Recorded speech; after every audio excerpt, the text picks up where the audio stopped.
Esse podcast é apresentado por b9.com.br.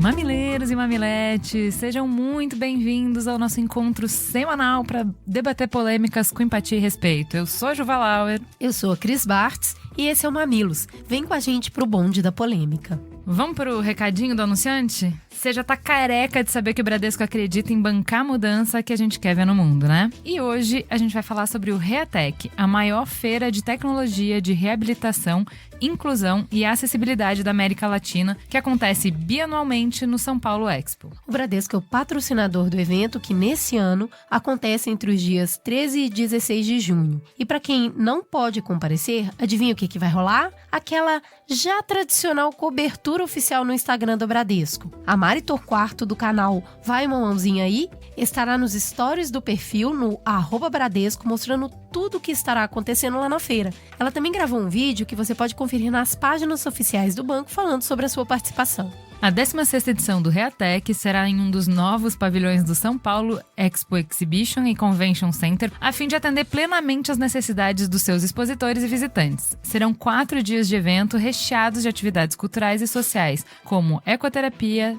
test drive de carros adaptados, quadras poliesportivas, seminários, workshops e oficinas com profissionais renomados. É muito importante esse tipo de feira acontecer num país onde a gente ainda é tão capenga em acessibilidade. E o banco vai estar lá, vai ter um espaço próprio com foco em inovação digital, experiência em novas soluções, digital em Libras, que é muito legal. Tem um totem lá simulando esse tipo de experiência no aplicativo. Tem o BIA, que é acesso via voz. E tem muita coisa inteligente para ser feita para a inclusão social acontecer de fato, não só no Brasil, como no mundo. Para saber mais sobre esse evento, acesse lá o reatecbrasil.com.br e fica lá ligado nas páginas, mesmo que por interesse. Se você não tem nenhum tipo de deficiência, provavelmente você conhece alguém que tem, está por dentro dessas inovações, e apoiar esse tipo de feira é bem interessante. OEA é o novo podcast original do Spotify. Juva Lauer e Cris Bartz do Mamilos comandam um time de craques para te colocar no clima da festa. Segue a escalação. Ana Freitas nos comentários ácidos, Tainá Espinosa nos destaques do dia, direto da França, as vibradoras Renata e Roberta apresentam as análises técnicas e você fazendo o grito da torcida. Vamos juntas fazer a melhor Copa do Mundo de futebol feminino. OEA, ouça grátis no Spotify. Teta, senta que lá vem polêmica. E vamos pra teta? Na sexta-feira, quando a Bia veio toda feliz falar pra gente que ela já tinha fechado a mesa da semana seguinte e dizer que já ia começar a pauta, o Leandro Demore riu na casa dele. Ele riu muito. Ele falou, tadinha dessas meninas, tão bonitinhas que elas são, né? Gosta de pautinha tudo arrumadinha. Elas acham que só porque elas estão fazendo um podcast diário e elas precisam facilitar a vida delas, o Brasil vai facilitar. Not today, Satan. Senta que lá vem história. E aí, a gente não pode nem reclamar, porque a Renata Lopretti, no programa de jornalismo, falou, se vocês acham ruim que a pauta muda em cima da hora, sai do jornalismo diário, gatinha. Maravilhosa, correto. Também voltando para a Renata Lopretti, estávamos lá trabalhando a nossa pauta de Dia dos Namorados, que é hoje que estamos gravando. Renata disse, não sei o que é notícia, mas sei reconhecer quando vejo uma. E aí, obviamente, que todo ser humano brasileiro reconheceu quando o Intercept soltou a matéria. Então vamos para a nossa matéria de Vaza Jato. A Operação Lava Jato, iniciada em 2014, é um conjunto de investigações contra grandes políticos acusados de corrupção. Foram até agora 61 fases, cumprindo mandados de busca e apreensão, prisão preventiva, conduções coercitivas e prisões temporárias de grandes figuras públicas. Foi delação premiada para um lado, inquérito para o outro, depoimentos colhidos e bastante ênfase para os procuradores, juristas, advogados e demais personagens da operação, que passaram a ser vistos como heróis da nação. Sérgio Moro, destaque entre os juízes, virou garoto propaganda da Lava Jato. Ele foi o homem que, para muitos, quebrou os privilégios de figurões. O homem que conseguiu colocar o ex-presidente Lula na cadeia. Um exemplo de apartidarismo, imparcialidade e ética, até domingo passado. No dia 9 de junho, o The Intercept Brasil lançou uma bomba. 3 reportagens mostrando discussões internas entre agentes da Lava Jato. São arquivos enormes, compostos por mensagens privadas, áudios, fotos, documentos judiciais e outros itens vazados cedidos por uma fonte anônima. Nas conversas percebe-se que Deltan Dallagnol, coordenador da operação, e Sérgio Moro mantinham muitos interesses políticos na jogada, especialmente a favor do antipetismo e da figura de Lula. E o veículo garante, há muito mais a ser exposto ao público. Comentando o caso, Moro contestou a legalidade dos vazamentos e a ética do The Intercept e parece tranquilo em dizer que não se vislumbra qualquer anormalidade ou direcionamento da atuação enquanto magistrado. Um lado nos diz que não há nada de errado nas mensagens. O outro nos garante que aquele conteúdo é extremamente alarmante. Em quem acreditar? Existe uma verdade absoluta nisso tudo? Quais são os próximos passos depois de uma denúncia tão grave contra algo tão poderoso? É isso que a gente hoje tem a missão de entender melhor. E para nos ajudar nisso, eu acho justo que venha quem causou toda a bagunça. Leandro Demore, bem-vindo pela primeira vez no Mamilos. Obrigado, tô muito honrado. Primeira vez não, porque eu participei remotamente do programa sobre jornalismo. Gravei um áudio para vocês no majestoso Hyde Park, em Londres, onde eu estou no momento, de férias. Então vocês interromperam as minhas férias. Que vingança. É justo que eu interrompa a pauta de vocês. Tá certo, achei bom esse chumbo trocado. Ô, Leandro, explica quem é você na fila do pão para os nossos ouvintes. Tenho 38 anos, sou jornalista desde moleque, sempre quis fazer isso. Comecei por causa de um tio meu de interior, eu sou moleque do interior, nem sabia que existia faculdade de jornalismo, comecei a trabalhar em rádio e aí depois fui pro mundo, fui morar em Porto Alegre, estudei, no mês e meio de caminho antes de morar lá, descobri a internet e aí meio que boom, assim, falei, cara, é isso aqui, sabe, que é isso que eu quero fazer. Isso tô falando de 97, 98, por aí. E aí fui editor do Portal Terra, quando o Terra era um portal importante, grande, fazia jornalismo, né? Tinha uma redação enorme em Porto Alegre, fui editor de notícias lá. Trabalhei também em outros lugares, fui morar na Itália, trabalhei como correspondente freelancer durante 3 anos lá pra tudo que é lugar, assim, GNT, Globo News, revista Galileu, Jornal Zero Hora, todos os veículos possíveis e inimagináveis, né? Fiz coberturas mais gerais, como repórter iniciante, assim, cobri terremoto, beatificação de Papa. Muito rodadinho esse rapaz. Esse tipo de coisa assim, né? E aí comecei a me interessar mais por jornalismo investigativo, fiz um curso na Itália, estudei sistemas mafiosos lá, lavagem de dinheiro, esse tipo de coisa light, né? Principalmente em relação à Cosa Nostra, que é a máfia siciliana. Escrevi um livro sobre o Tommaso Buscetta, que é um mafioso italiano que morou no Brasil. E aí voltei pro Brasil, acabei indo trabalhar no Medium.com, popularizando a plataforma aqui no país por um tempo. Depois fui montar, junto com a equipe lá da Revista Piauí, a operação digital da Revista Piauí, o site, né? E fui convidado 1 ano e meio atrás para ir pro Intercept e pensei que devia ser um pouco mais divertido e estamos aqui. Você também é o diretor da Associação Brasileira de Jornalismo Investigativo, não é mesmo? Isso, sou um dos membros da diretoria. E de tédio não morre. Não morro de tédio, jamais. E de volta, o Bom Filho à Casa Torna, depois de gravar com a gente o famosíssimo episódio de politização do judiciário, obviamente, nessa semana tínhamos que te trazer de volta José Tadeu, muito bem-vindo. Obrigado, nem esperava estar voltando aqui uma segunda vez, é uma honra. Imagina, aquele programa é muito elogiado, tem gente que escuta até hoje pra não estava na Terra e gostaria de entender como tudo está acontecendo, e é muito elogioso tudo que a gente recebe sobre o nível da conversa entre você e o outro convidado que na oportunidade Príncipe Altier esteve conosco. O Altier foi convidado também para participar da mesa hoje, mas ele estava na França defendendo direitos humanos, um lindo. Tadeu, fala para os nossos ouvintes quem é você na fila do pão. A minha fila do pão é bem mais curta que a do Leandro.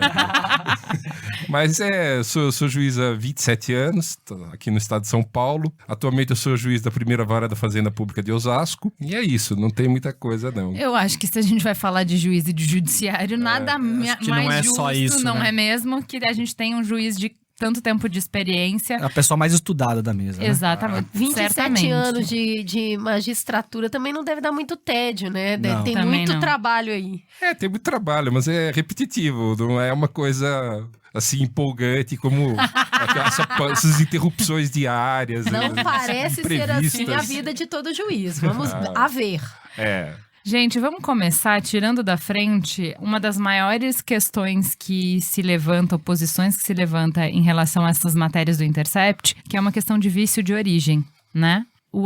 se o conteúdo que vocês tiveram acesso vem de mensagens privadas de celular, então necessariamente a gente está falando de um hackeamento do celular que é uma coisa ilegal. É ético que seja publicado? Vamos separar primeiro uma coisa da outra, né? O Intercept não fala sobre a fonte. O que significa que não fala sobre a fonte e não fala sobre a fonte. Ponto. Então, tudo que está hoje na imprensa e que de alguma forma, direta ou indireta, está se tentando colar ao site, ou seja, um crime que se cometeu e eventualmente colar o nome do site a isso, quem está falando que foi hacking, etc e tal, precisa investigar, aprovar e trazer as provas. O Intercept nunca falou sobre isso e nunca vai falar sobre isso. Ponto número 1. Ponto número 2. Quando a gente trabalha com jornalismo, a gente recebe informação de fontes múltiplas. Você não escolhe caráter de fonte, por exemplo, quando você vai entrevistar. Por exemplo, no ano passado, durante a campanha eleitoral, eu fui entrevistar junto com a minha colega Cecília Oliveira, editora de segurança pública maravilhosa do Intercept. A gente foi entrevistar membros do Comando Vermelho e do Terceiro Comando Puro, né? Assim, é uma fonte, são assassinos, né? Eles deram entrevista pra gente com a AK-47 no colo. A gente foi ouvi-los sobre como é o ano eleitoral pro tráfico, por exemplo, né? Então, assim, se a gente começar a separar esse tipo de... Não, só ouço pessoa ética, ou só ouço... Não, bandido não é fonte, ou se veio do não sei o quê. Vazamento, gente, é assim. Vamos pegar a própria Operação Lava Jato como exemplo, pra gente ver o tal do vício de origem, né? E vamos dizer que isso aqui é produto de um crime, né? Dentro da Operação Lava Jato, se existe uma operação, por exemplo, amanhã, tá? Ou existe um documento que ainda não está, e o doutor vai nos ajudar com isso. Existe um documento que ainda não está no EPROC, que é o sistema onde os jornalistas e a população têm acesso aos documentos que foram tornados públicos, que não estão mais sob sigilo, né? Se algum jornalista, por exemplo, tem acesso a um documento que está sob sigilo, aquilo foi passado por alguém de dentro da operação. Podemos imaginar, né? Teve um desvio de função. Isso é uma ilegalidade. Alguém cometeu uma ilegalidade. Então tem um vício de origem. Ao longo de 5 anos, a Lava Jato se valeu diariamente desse tipo de expediente para manter a fervura alta, para manter o interesse da população, porque era uma estratégia de comunicação para que a população estivesse do lado da operação, a operação não fosse esmagada pela classe política. Usaram isso brilhantemente, funcionou maravilhosamente. A gente estava falando antes aqui fora do ar sobre a Operação Mãos Limpas. Copiaram a Mãos Limpas nisso. O ex-juiz Sérgio Moro fala isso em artigos, inclusive, né? Existiam alguns princípios básicos da Manipolite, que um deles era apoio da imprensa. O que o Antônio de Pietro, que era o procurador de Milão, fez na época, era justamente isso. Parceria com jornalistas, saía para tomar cerveja, falava com os caras, recebia os caras com o pé em cima da mesa no escritório, e desenvolveu uma parceria com a imprensa, com um grupo de jornalistas, para fazer com que a operação funcionasse publicamente. E isso muito é baseado em vazamento. Então, ali também tem um vício de origem. Se a gente vai partir desse princípio, tudo quase que foi divulgado pela Operação Lava Jato tem vício de origem. Então, isso é uma tremenda bobagem. O que o jornalista tem que se preocupar é o seguinte: vamos imaginar se eu estou na minha casa e alguém passa pelo portão e joga um pacote de documentos por cima. Eu preciso investigar quem trouxe aquilo, de onde é que veio, como que conseguiu antes de publicar ou não? Não. Eu posso abrir aquele pacote e ver que tem crimes horríveis ali, ou coisas que eu imagino que a população tem direito de saber, tem interesse público de saber, as pessoas precisam ser informadas sobre aquilo. Eu vou separar o que é foro íntimo do que é interesse público, vou fazer todas as verificações possíveis para não cometer nenhuma injustiça e vou informar a população. Se eu tiver que parar para investigar como que aquilo foi obtido, quem foi que jogou por cima da minha porta, quem foi que não sei o quê, a população não vai ser informada. O jornalismo não funciona dessa maneira. E a gente está protegido absolutamente pela Constituição Federal, né, que nos permite divulgar informações de interesse público, ponto. Proteção de fonte, ponto. É exatamente isso que o Intercept está fazendo da porta da redação para dentro.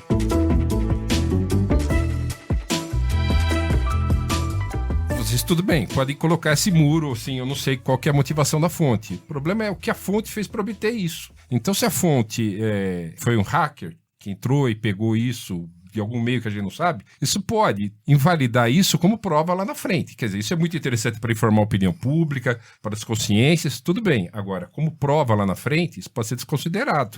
Isso que eu vejo, a menos que venha, por exemplo, uma fonte e fala assim, não, eu sou um procurador lá do Paraná, e eu tinha tudo isso no meu celular, e eu peguei, entreguei, e aí não é uma quebra, é uma sigilo, não é um hackeamento, não é uma conduta ilícita, aí tudo bem, mas se não, pode ficar contaminado para a parte criminal lá na Claro. frente. Então são duas coisas muito diferentes, né? Uma coisa é isso como prova num Judicial. processo penal, é isso. E a outra coisa é como peça jornalística para informar o público. São duas funções diferentes, né? Eu só queria ter, doutor, eu queria ter uma dúvida que eu tive ontem, vendo a repercussão, né? Eu, obviamente, não sou jurista, não é a minha área, né? E nem o interesse agora de removimentar os processos da Lava Jato são dos réus e dos seus advogados, não é do Intercept, deixar isso bem claro, né? Eu ouvi ontem, eu queria saber se isso é verdade. Por exemplo, se esse material, se qualquer material publicado por jornalistas tiver origem ilícita, ele não pode ser usado, por exemplo, para acusar alguém, mas ele não é automaticamente descartado como prova para inocentar alguém, porque o direito de defesa é muito mais amplo, não é? Isso é uma discussão que eu estava vendo em alguns grupos aí, que isso teve origem, ou talvez até muito antes, mas enfim, no grupo que eu vi, colocavam que numa mesa de direito processual penal lá da Faculdade de Direito, colocaram que se é para condenar, a prova ilícita não é válida, se é para absolver, é válida. Eu vi isso também. Eu tenho minhas dúvidas disso, eu discordo. Aí que tá, a gente tá falando como se fosse uma instância judicial única. Então, se eu sou o Supremo Tribunal Federal, vamos supor, eu posso dizer isso. Agora, você não sabe, se eu que estou julgando um processo e vem uma prova ilícita, eu falo, não, mas para absolver isso serve. Sim, mas vai saber o que o tribunal pensa. Às vezes a interpretação do tribunal sobre essa prova é o contrário. Então eu acho que a prova ilícita é sempre incorreta, sempre inadmissível. Mesmo em casos extremos, por exemplo, tem alguém preso, condenado por assassinato, e aí surge uma gravação telefônica que absolve aquela pessoa, e aí descobre-se que essa gravação foi feita clandestinamente. A pessoa segue presa. A rigor segue. O que eu diria é que, num caso desse, quem acusou essa pessoa tem que rever toda a investigação que ele fez. E aí descobrir as falhas. Bom, então, qual ponto aqui que a gente fez errado? Qual foi o atalho que a gente pegou e que levou nessa pessoa? Tem que, vamos dizer, aí, a partir dessa gravação, você pode rever a sua investigação, rever a condenação. Mas por si só, pegar essa gravação e falar só com base nisso, vamos inocentar o sujeito, eu acho errado. É interessante separar esses dois pontos da ilicitude e da ética, porque se esse mesmo material tivesse sido entregue para o Ministério Público e não para jornalistas, o caminho tomado teria sido outro completamente diferente, certo? Teria se aberto uma investigação primeiro para saber a fonte, para então ser usado como base de acusação. E talvez até por isso a fonte tenha entregue para jornalistas, pela necessidade de levar isso a público o mais rápido possível. Tanto que nas 3 matérias publicadas, o Intercept reafirma em cada uma delas que o material foi colocado fora do Brasil e que não foi chamado as partes interessadas a ouvir para que não houvesse tempo e nem meios de impedir a publicação do material. É bem importante deixar isso claro, que entregar provas para o Ministério Público e entregar provas para jornalistas é dar caminhos completamente diferentes para o material que é enviado.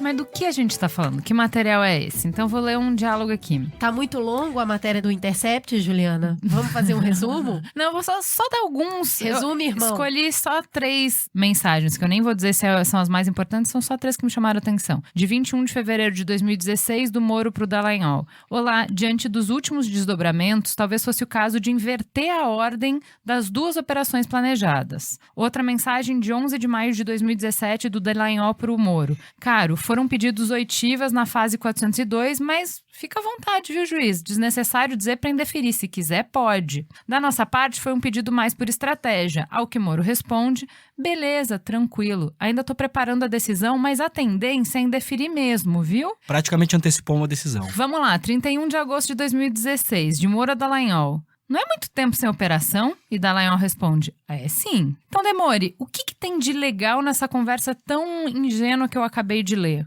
Bom, a questão é muito simples.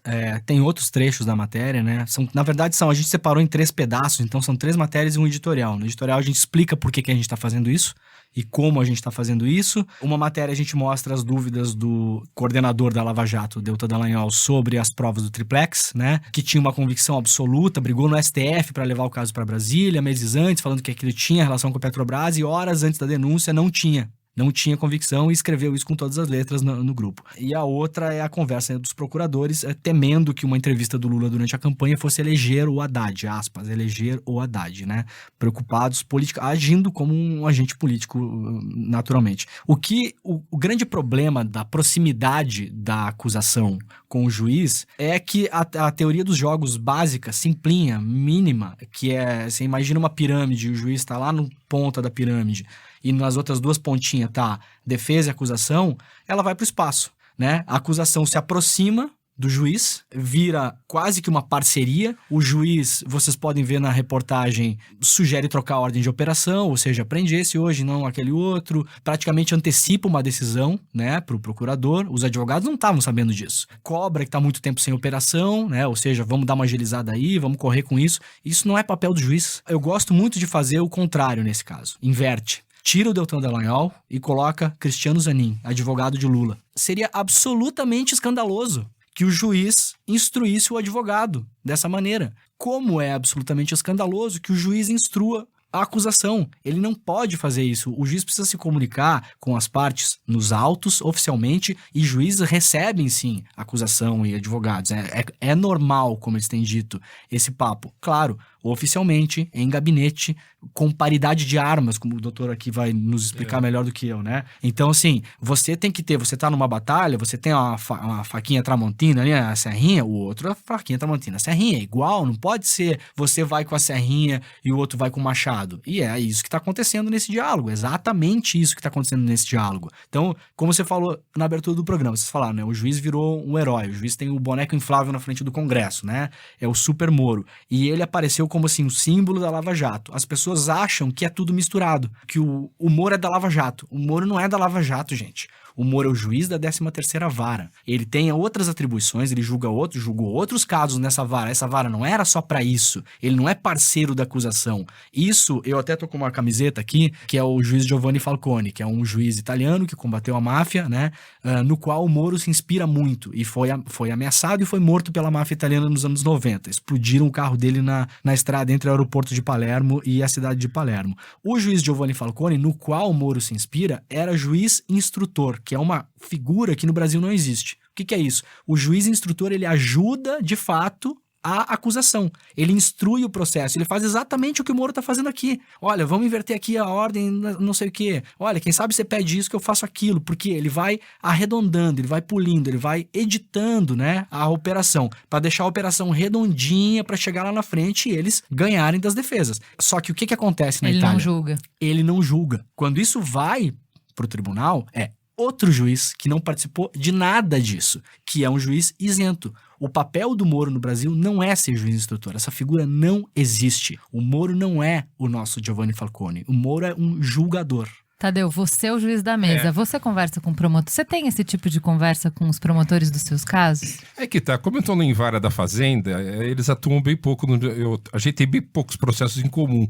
Então acaba sendo um contato mais distante mesmo. Mas isso que o Leandro falou, essa questão aí do juiz instrutor, é uma coisa realmente que a gente tem que repensar. Esse caso do Moro, esse caso da Lava Jato, acabou contribuindo para ter a proximidade. Por quê? Porque a vara do Moro é a vara especializada em lavagem de dinheiro, crimes financeiros. E aí, todos os atos do inquérito preparatórios para a ação penal, todas as buscas e apreensão, mandado de prisão, passava pelo Moro. Então, tudo isso realmente contribui para uma proximidade maior. Quer dizer, então, quando o Ministério Público ia pedir isso, não ia pedir para sei lá quantas varas criminais tinha no total em Curitiba, né? Ia pedir só para a vara do Moro. Então, o Moro já decidia desde o começo todos os mandados de busca e apreensão, todas as interceptações telefônicas, tudo isso era ele que decidia. E sim, era ele que decidia o processo também. Então, além das razões que a gente está ouvindo falar também para proximidade entre juiz e promotor, né, juiz e Ministério Público, nesse caso havia mais essa também, que era ele o único juiz que cuidava disso. Então, o que você quer dizer é que é uma falha estrutural, que, por exemplo, se a gente estivesse no criminal comum, um juiz que sei lá, eu vou pedir um mandato para poder invadir uma casa para fazer uma investigação, né? Então, eu tô montando meu processo, eu tenho uma pessoa que é meu suspeito e eu preciso, sei lá, 4, 5 mandados, sei lá, de busca e apreensão, ou eu quero fazer uma escuta telefônica, todos os mandados que eu preciso para conduzir a minha investigação. Se todas essas essas decisões fossem pedidas para o mesmo juiz, que no final é o juiz que vai julgar o caso, você quer dizer que o próprio processo já acaba trazendo o juiz para o lado da promotoria? Sim, aqui em São Faz Paulo... total sentido isso. Aqui em São Paulo, por exemplo, a gente tem o Departamento de Inquéritos Policiais. Então, quando a polícia tem que pedir um mandado de busca e apreensão, um mandado de prisão, ela pede para o juiz do DIPO. Aí depois, quando o processo está distribuído, você tem mais de 30 varas criminais aqui em São Paulo. Cada vara criminal tem 2 juízes. Então, você tem mais de 60 juízes criminais diferentes aqui na cidade de São Paulo. Mas quem decidiu lá a busca e apreensão, mandado de prisão preventiva, foi outro juiz. Muito bom. Isso dá uma afastada. Mas pensando justamente nesse tipo de distorção, não entra o papel do TRF justamente para quando fica muito tênue a diferença entre Ministério Público e juiz, a gente não tem essa instância superior justamente para avaliar as decisões? Pois é, caberia ao tribunal avaliar tudo isso e ver tudo isso.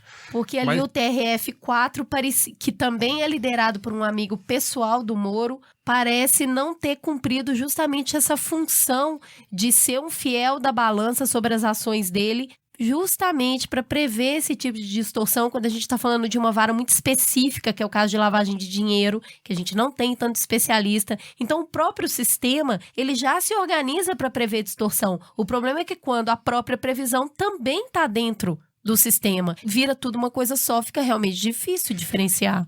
Fica difícil. Esse caso todo aí vai fazer, eu espero que faça com que a gente reveja toda essa questão aí e crie mecanismos para proporcionar maior imparcialidade. Doutor, não chegou a se discutir no Brasil em algum momento a criação de juízes instrutores? Não teve essa discussão uns anos atrás, né? Não teve? Teve essa discussão, acabou não indo para frente. Que era justamente ter esse juiz que ajuda a acusação e ter depois o juiz que vai julgar. Para fazer a diferenciação. Para fazer a diferenciação, exatamente.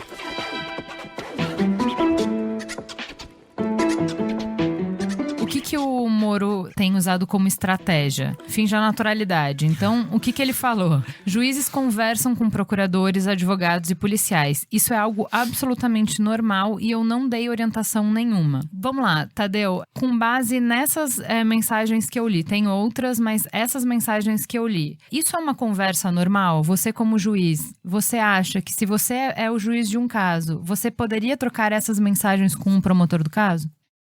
Complicado ficar puxando pro nosso terreno pessoal, né? Isso fica complicado. Tem uma mensagem aí que você não leu, mas que aquele indica uma testemunha. Exatamente. Essa é uma coisa que eu acho assim bem... Exatamente. Bem, uma orientação bem... Essa parte aí, de, por exemplo, de inverter fase. Bom, isso acabou não sendo feito. A pergunta do... Faz tempo que não tem operação? Faz tempo. Bom, isso tá quase como uma conversa sobre o tempo, uma coisa mais corriqueira.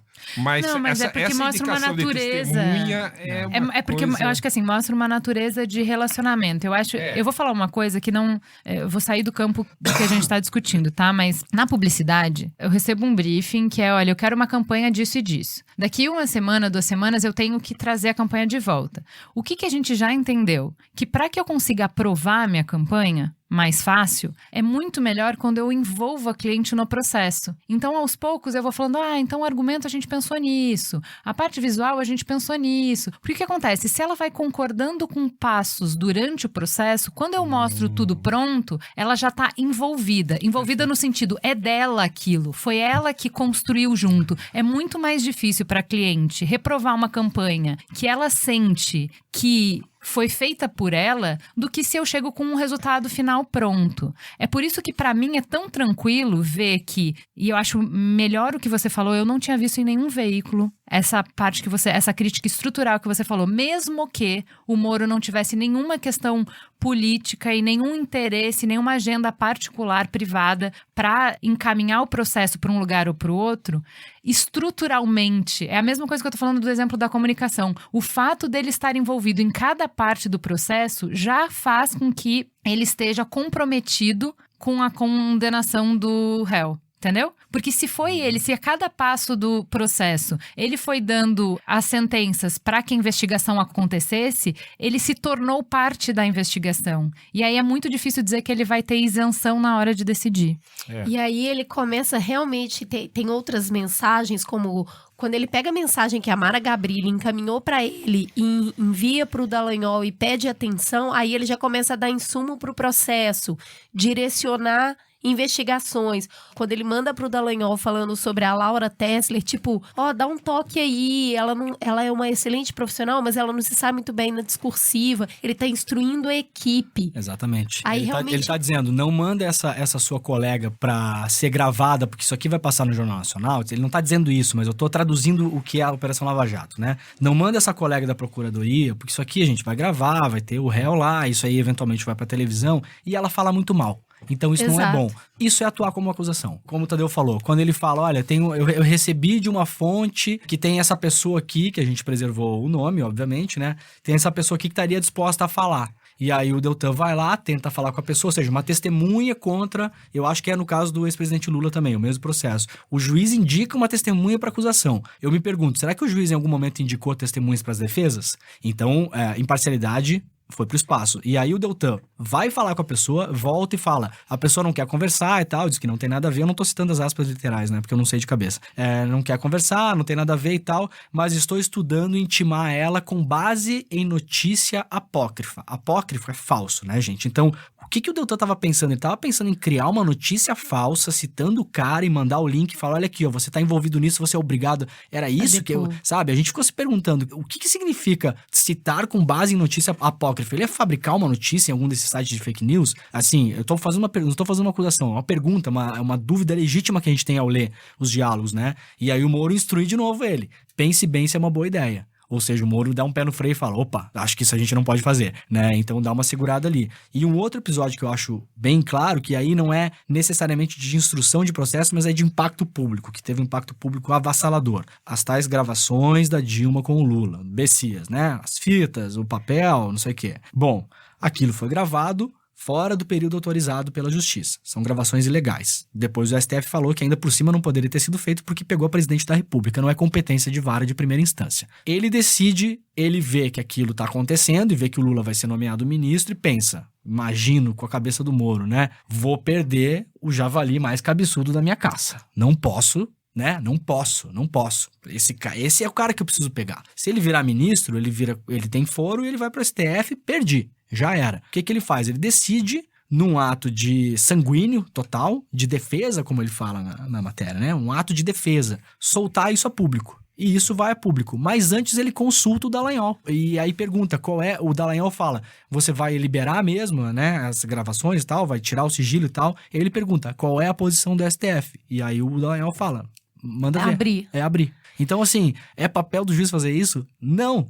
Tadeu. Não é você que respondeu, Tadeu. Não, essa daí foi... não tem muito o que discutir esse episódio. Esse episódio não é jurídico, não estamos dentro do defensável. Isso daí foi completamente fora do defensável. É engraçado que isso daí não foi uma divulgação que não surtiu efeito no processo, mas surtiu efeito na política, na história do Brasil. E é um negócio que não dá pra defender em termos processuais. Então, ótimo você ter falado isso. Isso daí é rigor, é engraçado, a gente fica falando em seriado de televisão, eu tô vendo aquele seriado Billions, né? Sim. E tem uma hora lá que o procurador fala pra colega, fala, olha, chegar essa parte aí, você vai ser minha fiscal, não cabe nem ouvir. E tem uma parte lá que ela não era pra ouvir, ela fala, desliga lá o gravador, tira o fone, não ouve. E pronto, ela foi dura. Nesse caso, cabia disso. Opa, entrou Lula na linha. Parou, não ouço mais. Desliga, não grava. Mas não foi o que fizeram. Continuaram ouvindo, depois tem toda a discussão lá entre eles, divulgamos, não divulgamos, e divulgaram. Eu sei o bastidor dessa história que eu nunca contei. Posso contar? Pode. Opa. A gravação foi interrompida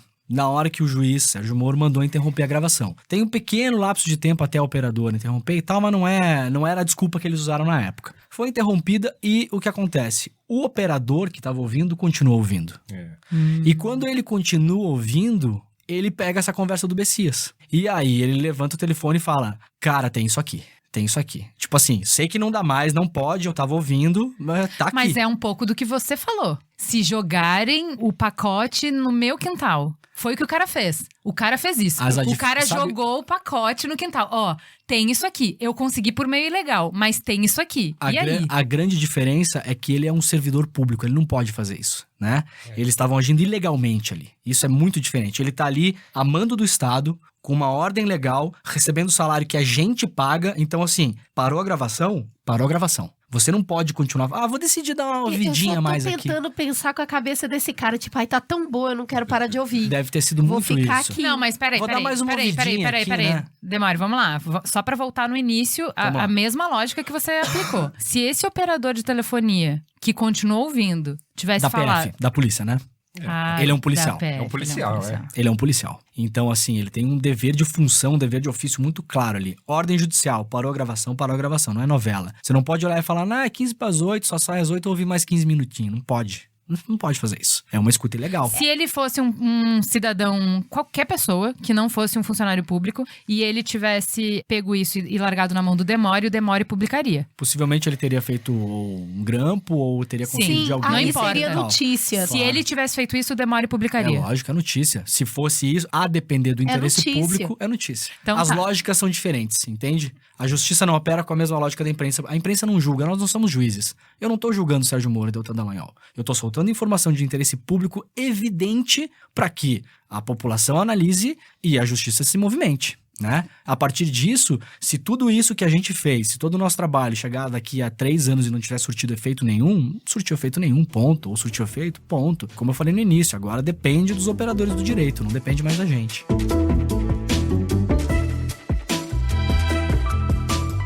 Vou aproveitar o gancho que o Tadeu deu de falar assim, de como isso é político, né? Que não surtiu efeito pro processo em si, mas surte um efeito político muito grande. Para avançar na discussão, assim, a matéria do Intercept, vou citar uma parte, ela fala assim: os diálogos demonstram que os procuradores não são atores apartidários e apolíticos, mas sim parecem motivados por convicções ideológicas e preocupados em evitar o retorno do PT ao poder. Em vários trechos que vocês publicam, tem essa sanha sanguinária de a gente precisa fazer qualquer coisa para evitar o mal maior ao PT voltar ao poder. Isso na conversa quando o Lewandowski autoriza o Lula a dar uma entrevista para Mônica Bergamo no meio da campanha eleitoral. Sim. Eles entram em pânico e começam a conversar sobre isso. Então, a minha questão aqui é: isso não é visto como um problema pelo público, né? Polarizado do jeito que a gente tá, que esse seja o lugar que a gente leve a conversa, que a gente levante a discussão disso, não periga agradar ainda mais o grupo que apoia a Lava Jato, no estilo, eles estão do meu lado, eles são do meu time. E aí, com sigilo de fontes, trago uma conversa que eu tive ontem, que eu fui pescar. Como é que isso tá batendo em quem apoia a Lava Jato?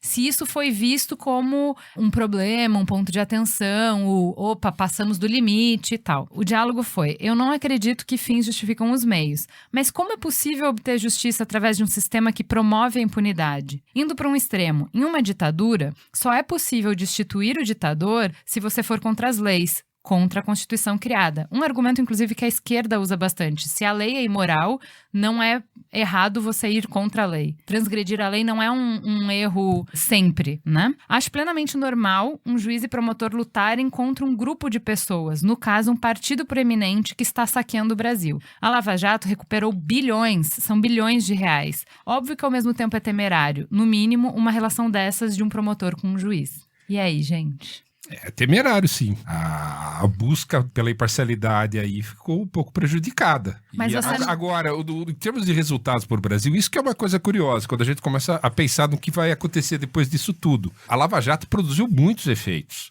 Essa repatriação de valores aconteceram as delações. Por exemplo, a gente olha aí a situação das empresas. A situação das empresas mudou muito. Então, por mais que a gente, vamos supor, anule tudo, que é um resultado possível, mas eu não acho provável, muitos efeitos aconteceram, muita coisa não dá para pagar. Peraí, a gente não tá falando de jogar fora o bebê com a água suja da bacia. O que eu vejo aqui é uma escalada de acesso ao poder, né? Que é aquilo, você começa uma operação de uma maneira, ela vai ganhando estrutura, ela vai ganhando visibilidade, você vai perdendo a noção que separa Ministério Público de magistrado. Então, é inegável muitas mudanças que a operação trouxe. O que eu fico pensando do lado de cá é se, e aí eu vou falar porque é real mesmo, motivado muito pelo cinema, pela sétima arte, de assistir James Bond ali ultrapassando as regras para prender o mocinho, 24 24 horas, todo mundo torcendo ali pro agente que faz tudo pra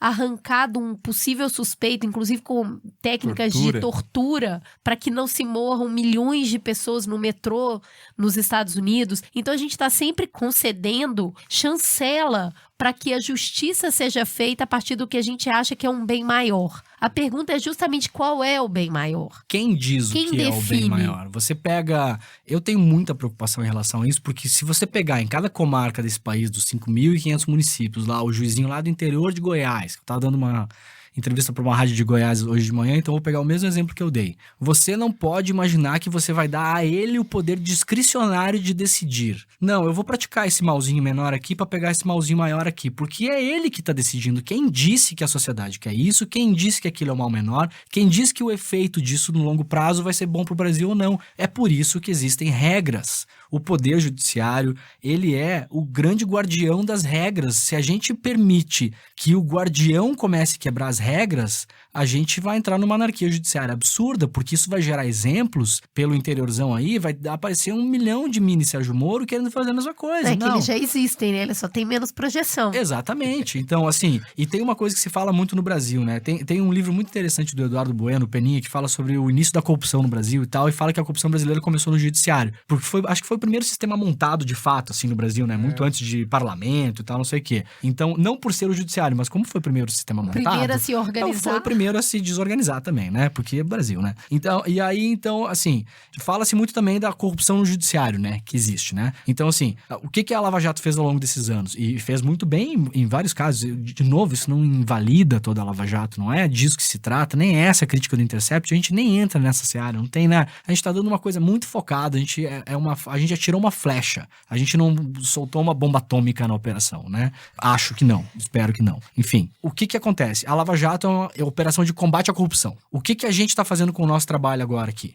Combatendo a corrupção. Boa. No judiciário. Isso é um conluio. Uma consequência. Uma coisa, a maneira como eles estão fazendo aqui, e agora eu quero só usar a palavra precisa, que acho que no inglês ela é mais bem usada do que no português. É corruption, é corromper um sistema. No Brasil é muito mais ligado a crime, né? Você chamar alguém de corrupto é como chamar alguém de criminoso. Não é isso que eu tô fazendo. Eu tô dizendo que isso que a gente mostra na nossa reportagem é corrupção, é corromper o sistema. A gente está combatendo a corrupção no judiciário.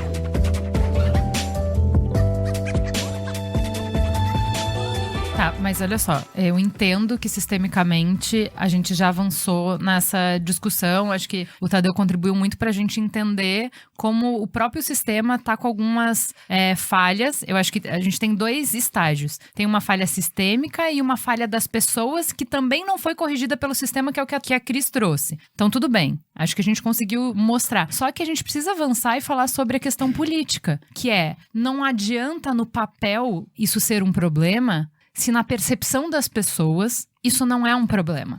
Entendeu? Então, no final do dia, você estava falando que o Moro se espelha bastante na Mãos Limpas, porque a Mãos Limpas consegue fazer avançar a investigação, apesar do poder se organizar para barrar a investigação, porque ela se apoia na pressão popular, no clamor popular. Então, isso também é o desejo do Moro. Aí você vem e fala assim, não, mas olha só, eu tô mostrando um vício de origem, eu tô mostrando uma corrupção do sistema.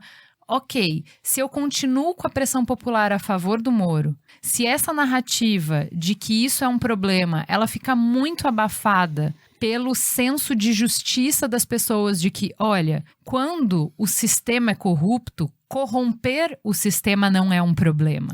Então você pode falar, você vai ficar o pregador no deserto falando e falando, não, mas tecnicamente no artigo tal da Constituição o juiz não pode falar. As pessoas não vão te ouvir, Demório, porque não interessa, você não tá...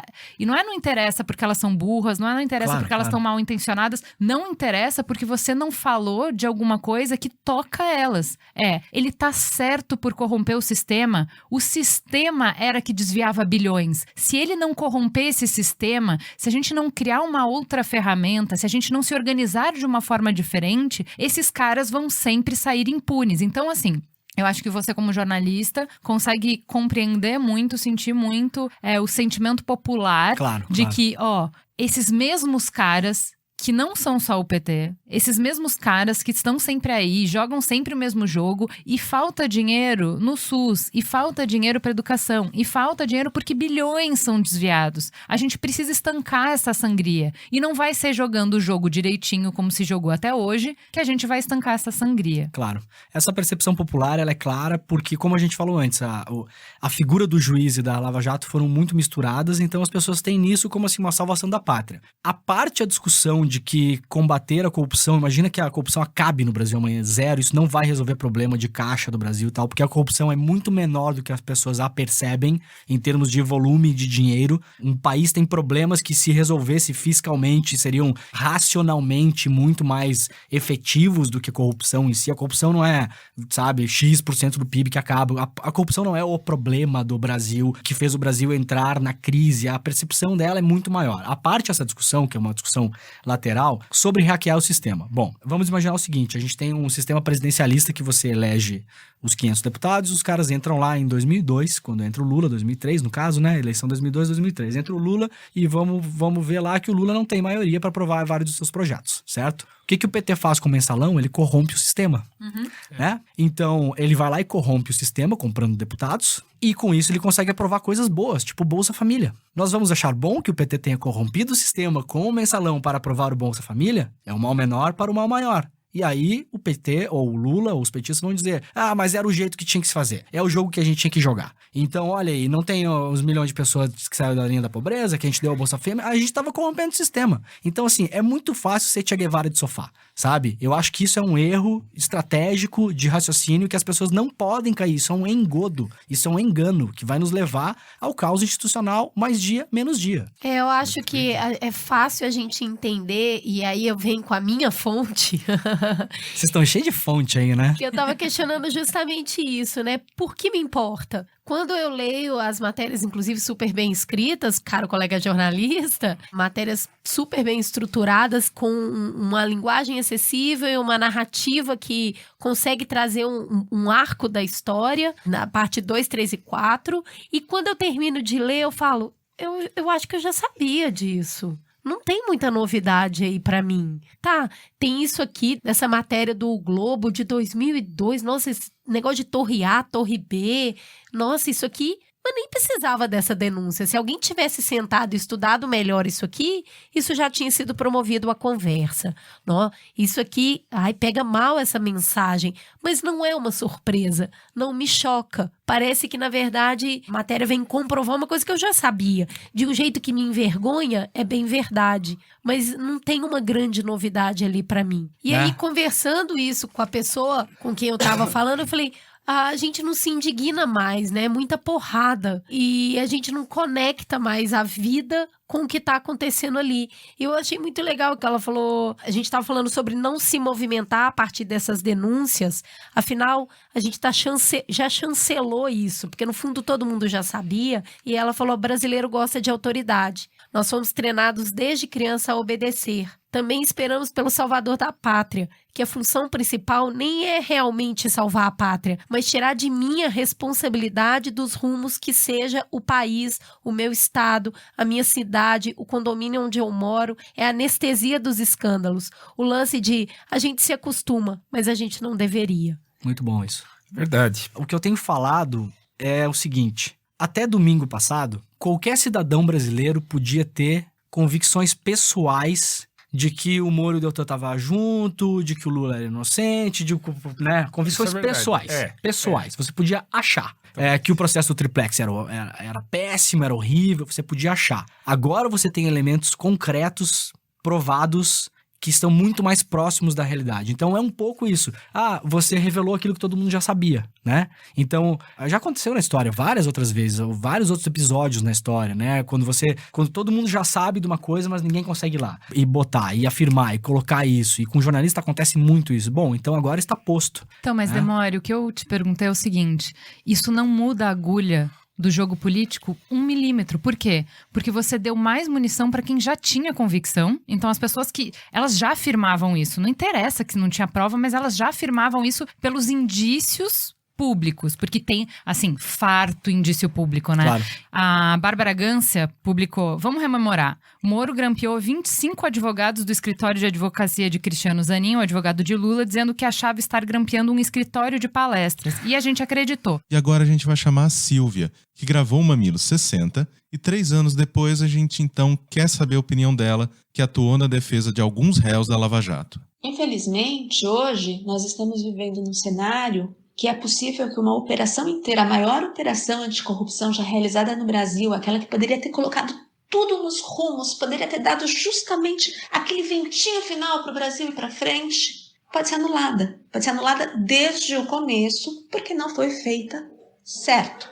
Não foi feita em conformidade com as regras do jogo. E aqui vem um ponto que é bastante interessante de levantar, porque nada é novidade. Nenhum desses fatos que o Intercept traz agora caíram como uma bomba reveladora da verdade. Os advogados estão cansados de saber que o juiz atuou de forma errada muitas vezes no processo. Os advogados arguíram inúmeras vezes nas defesas, e olha que são 429 réus até agora, a suspeição do juiz, mas não pelos atos, não por essas conversas que vieram agora à tona, trazidas pela The Intercept, mas por conta de decisões que o juiz já tomou nos autos no passado, durante as defesas, durante as audiências, em diversas situações diferentes, nas quais ficava absolutamente claro em que se cerceava o que a defesa queria e, ao mesmo tempo, deixava a acusação fazer tudo e mais um pouco, mesmo que a lei não permite. Como é o caso, por exemplo, das condições coercitivas que foram pedidas pelo Ministério Público, que o STF já falou. Não, condição coercitiva pela lei não vale para pegar uma pessoa agora que não tenha sido intimada e levar para a delegacia para ouvi-la, sem que o seu advogado esteja do lado, sem que ela possa ter conhecimento da investigação, sem que ela possa saber exatamente do que ela está sendo acusada para se defender. Outros fatos que aconteceram durante as investigações que a gente pode ilustrar durante as audiências, as instruções processuais. O Ministério Público muitas vezes, por exemplo, esqueceu de arrolar algumas testemunhas, óbvio. A gente entende, a operação é enorme, é grande, são muitas denúncias, são muitas pessoas, são muitos fatos, são muitas empresas, são muitos milhões de reais desviados. Todo mundo que é brasileiro quer acabar com a corrupção. Não conheço um brasileiro que diga, não, eu quero que tenha corrupção no Brasil. Ótimo, então vamos fazer uma operação anticorrupção. Só que desses milhões e milhões e milhões de fatos, o Ministério Público não conseguiu dar conta sozinho. Então as denúncias contra os empresários, contra os políticos, elas acabavam se repetindo, sendo um pouquinho demais do mesmo. Elas nunca eram inovadoras, as denúncias nunca apontavam efetivamente os fatos que aquele núcleo, ou que aquele político, ou que aquela empresa fez. Tudo se dissolvia num mar de 200 páginas de denúncia. Ou seja, os fatos nunca ficaram muito claros. E nisso, o Ministério Público arrolava as testemunhas. E arrolava as testemunhas de forma repetida em diversos processos. Quando o processo começava a andar, e a gente estava ali justamente na fase da instrução, se percebia que aquelas testemunhas que o Ministério Público arrolou não iam trazer nada de novo para aqueles autos, porque elas já haviam sido ouvidas 8, 9, 10 vezes em outros autos. Então, o Ministério Público precisaria trazer novas provas, novas evidências. Só que ele já perdeu o momento de indicar as testemunhas, indicando aquelas que não tinham a ver com esse caso. O que o juiz fazia? Pegava as testemunhas que o Ministério Público queria ouvir e intimava como se fossem testemunhas dele próprio juiz, que a gente chama de testemunhas do juízo. Então, assim, essas irregularidades aconteceram muito, foram muito apontadas por todos os advogados, e o mais importante é que elas estão apontadas dentro dos autos. Os fatos trazidos pela Intercept agora, no mínimo, vão fazer com que as alçadas, as instâncias superiores da justiça, parem um pouco e olhem mais a fundo justamente essas nulidades que vêm sendo destacadas repetitivamente pela defesa. Talvez, e infelizmente, o resultado disso seja que a operação seja inteira cancelada, nula, desde o início.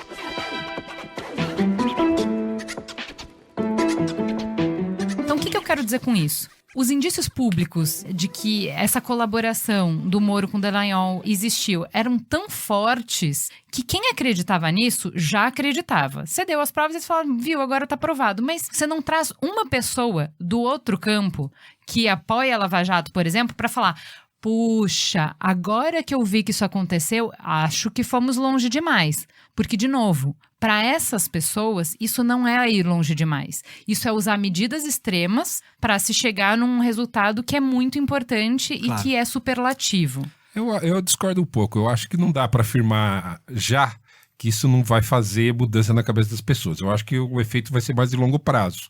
E sim, eu acredito que muitas pessoas vão começar a rever, começar a pensar. Eu sinto, por exemplo, no meio que eu tô, que o apoio ao Moro vem diminuindo. O apoio, isso é uma constatação pessoal. O apoio ao Moro vem diminuindo. Então, hoje em dia, você pega o Gaspari hoje na Folha, falando Moro, pede para sair. Já não dá mais para afirmar que o futuro do Moro está garantido, que é Supremo Tribunal Federal, ou que ele vai continuar como ministro. Então, tudo isso está acontecendo, o processo está andando. Hoje eu tenho para mim claro o seguinte, a saída do Moro da vara e a ida para esse ministério, que o poder dele cai a cada dia, é ruim para a Lava Jato. É claro. Seja lá o que a Lava Jato ainda tenha para dar, mas foi ruim para a Lava Jato e até mesmo para a defesa do que foi feito. Porque a gente vai pegando esses 5 anos de Lava Jato, a gente ia julgando os fatos dia a dia. Com essa série de matérias, a gente meio que está tendo uma chance de fazer um julgamento conjunto, mas aí às vezes a gente tem que lembrar, opa, peraí, isso daqui já aconteceu isso, houve aquele momento, que houve já lá atrás um questionamento. Só que agora, com essa matéria, a gente é forçado a meio que rejulgar tudo de uma vez. Então, E que às vezes talvez não seja o mais correto, mas é o que a gente está fazendo agora. Eu quero só dar uma percepção pessoal e um dado, já que estávamos falando de dados antes. Percepção pessoal, eu entrei no...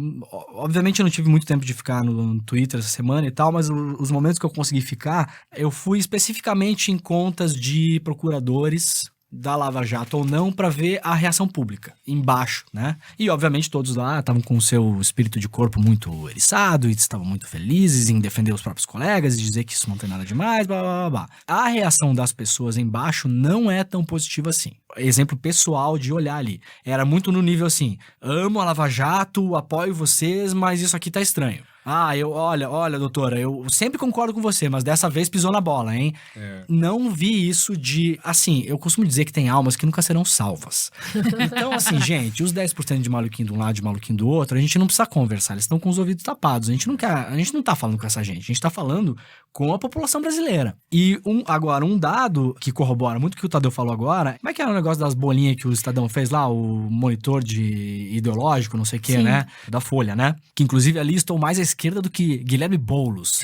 Meu Deus! Então, aquele monitor, eles fizeram um estudo e mostraram que o público de centro foi muito mais pro lado Vaza Jato do que pro lado Eu Amo Lava Jato. E o público de centro no Brasil em geral, a classe média, elegeu o Bolsonaro com expectativa do Moro.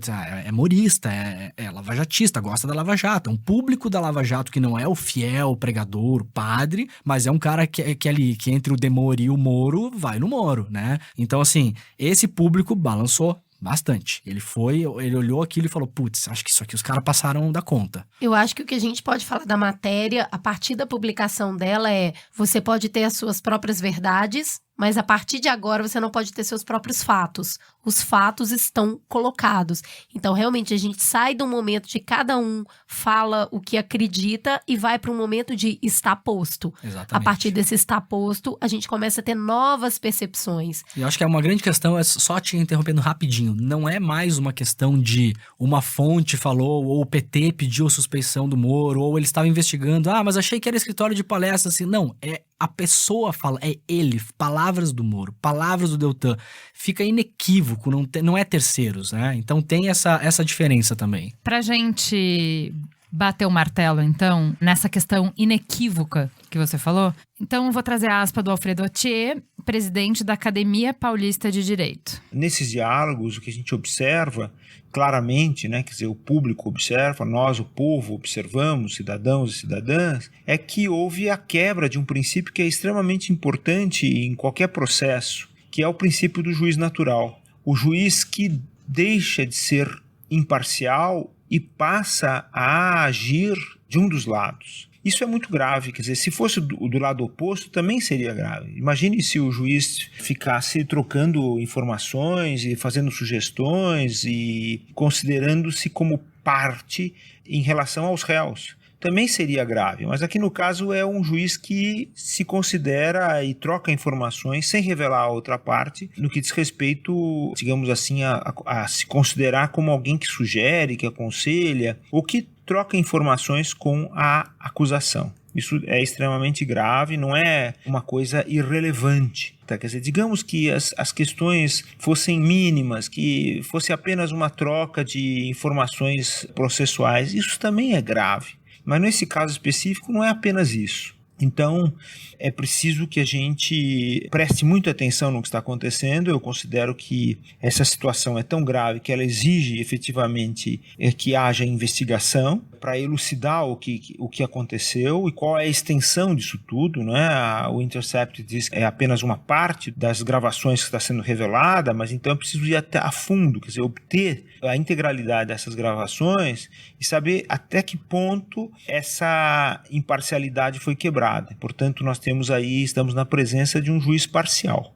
O que eu tenho salientado também, e eu considero importante, é o fato de que a concepção que nós temos de corrupção é uma concepção assim muito mesquinha, muito pequena diante da importância do conceito de corrupção na teoria política e na construção da teoria política e, portanto, na construção da teoria política e jurídica. A corrupção evidentemente tem em comum dos seus aspectos o cometimento de um ato ilícito por um funcionário público, um servidor público, quando ele deixa de fazer ou toma determinadas atitudes que não estão previstas na lei, que são contrárias à lei. Mas acontece que esse é um dos aspectos da corrupção. O aspecto maior, ele ocorre exatamente quando o povo, tomando conhecimento desse tipo de atitude, ele passa a não ter mais confiança no Estado.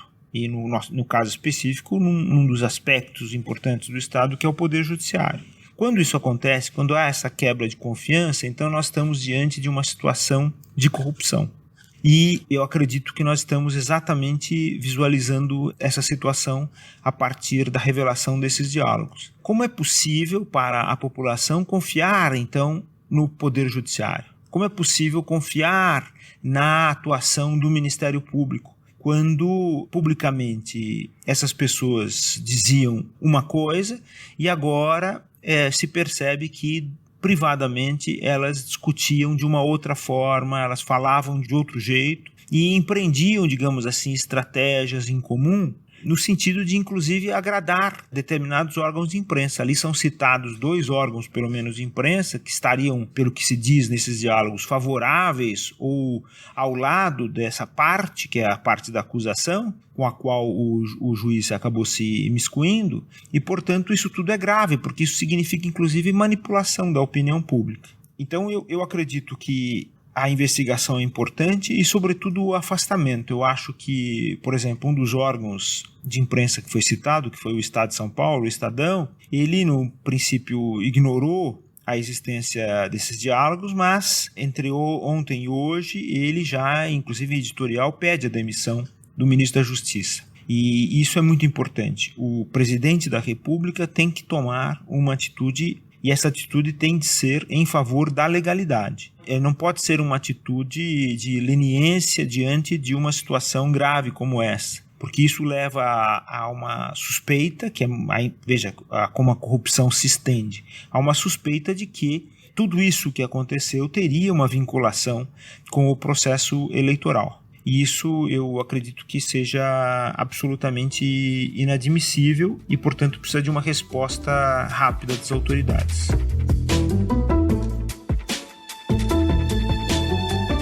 Usar esse áudio para a gente avançar na discussão para quais são as consequências daqui para frente do que a gente sabe agora que de fato aconteceu. Então, Tadeu, o Atier cita que tornar públicas essas conversas tem um dano para além da questão institucional política, de que a gente pode ter interferido nas eleições, tem um dano muito profundo, que é fazer desaparecer o laço de confiança que a sociedade tem no Estado. Ele citou numa entrevista que, assim, a sociedade só pode acreditar e cumprir as leis se vê as leis como justas, como legítimas, e o judiciário é o guardião dessa legitimidade. Então, quando você macula essa confiança da população no juiz, quando a população passa a achar que o juiz está macumunado com o promotor e o juiz está fazendo de tudo para te condenar, é um passo grave para a gente enfraquecer o nosso sistema, não é? É um passo grave, mas uma coisa que pega aí é a questão da legitimidade. E o tempo todo, na Lava Jato, eles ficaram jogando com a questão da legitimidade. Então, quando eles iam para a imprensa e a imprensa divulgava tudo, isso foi dando uma legitimidade popular para o que eles estavam fazendo muito grande.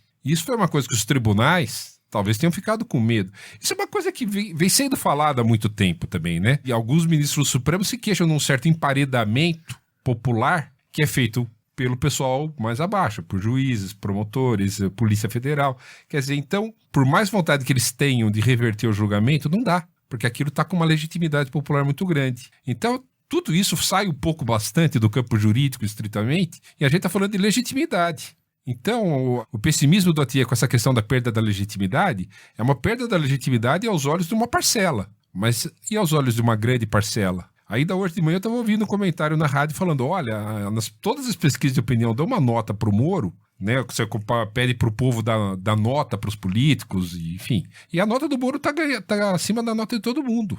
Então isso é uma coisa que a gente tem que pensar. Qual que é a erosão de legitimidade que isso está causando? Com perdão aos dois juízes que a gente tem alta estima e vem à nossa mesa, eu não acredito que o judiciário tenha essa legitimidade frente à população desde sempre, né? Eu acho que a gente se preocupa muito com a democracia política, mas a gente não tem uma democracia judiciária no Brasil desde sempre. Se a gente vê as pessoas que estão presas hoje, a quem tem que responder na justiça hoje, a justiça já não tem essa legitimidade, porque ela condena e ela coloca em massa na prisão quem é pobre, quem não tem recursos jurídicos, quem fica preso mesmo antes do julgamento. Então, a gente está falando com a elite da elite da elite da elite. Então, não existe essa legitimidade. A gente está discutindo uma coisa... São duas coisas. Uma coisa é a legitimidade da Lava Jato, que era isso que eu estava falando. A legitimidade do judiciário é outra história. Aí, realmente, é outro programa. Né? É outro programa, é outra questão completamente diferente. Mas é que é isso que o Atié traz. Ele fala que esse caso específico arranha a legitimidade do judiciário. Que já não tem. Exatamente. Tem uma matéria muito legal da Madeleine Laxo, chama Vaza Jato e a República das Excelências, e que ela vai construindo justamente isso, sobre como o judiciário se afasta da população pela maneira como são selecionadas as pessoas, pela maneira como acontece a carreira, e ela vai falando um pouco de alguns casos, por exemplo, o caso da Boate Kiss, né? Que tá as pessoas que foram os responsáveis, até hoje o processo ainda corre e esses responsáveis não foram responsabilizados. O grupo de pais foi processado pelo procurador do caso. É isso que eu ia falar, exatamente isso. Então, essas distorções, né? Porque o que aconteceu? Vou só ler esse trechinho. 242 pessoas foram queimadas vivas. Depois desse acidente, os responsáveis trancaram todo mundo até que as comandas fossem pagas. E apesar de dezenas de cadáveres, os responsáveis continuam soltos e os pais da vítima, por conta disso, ficaram revoltados. E o que fez o Ministério Público? Processou os pais que reclamavam da morosidade da punição. Aliás, esses pais foram a julgamento antes dos responsáveis pelo incêndio. O crime deles foi espalhar pela cidade cartazes com charges de protesto contra o promotor responsável pelo caso e o prefeito da cidade.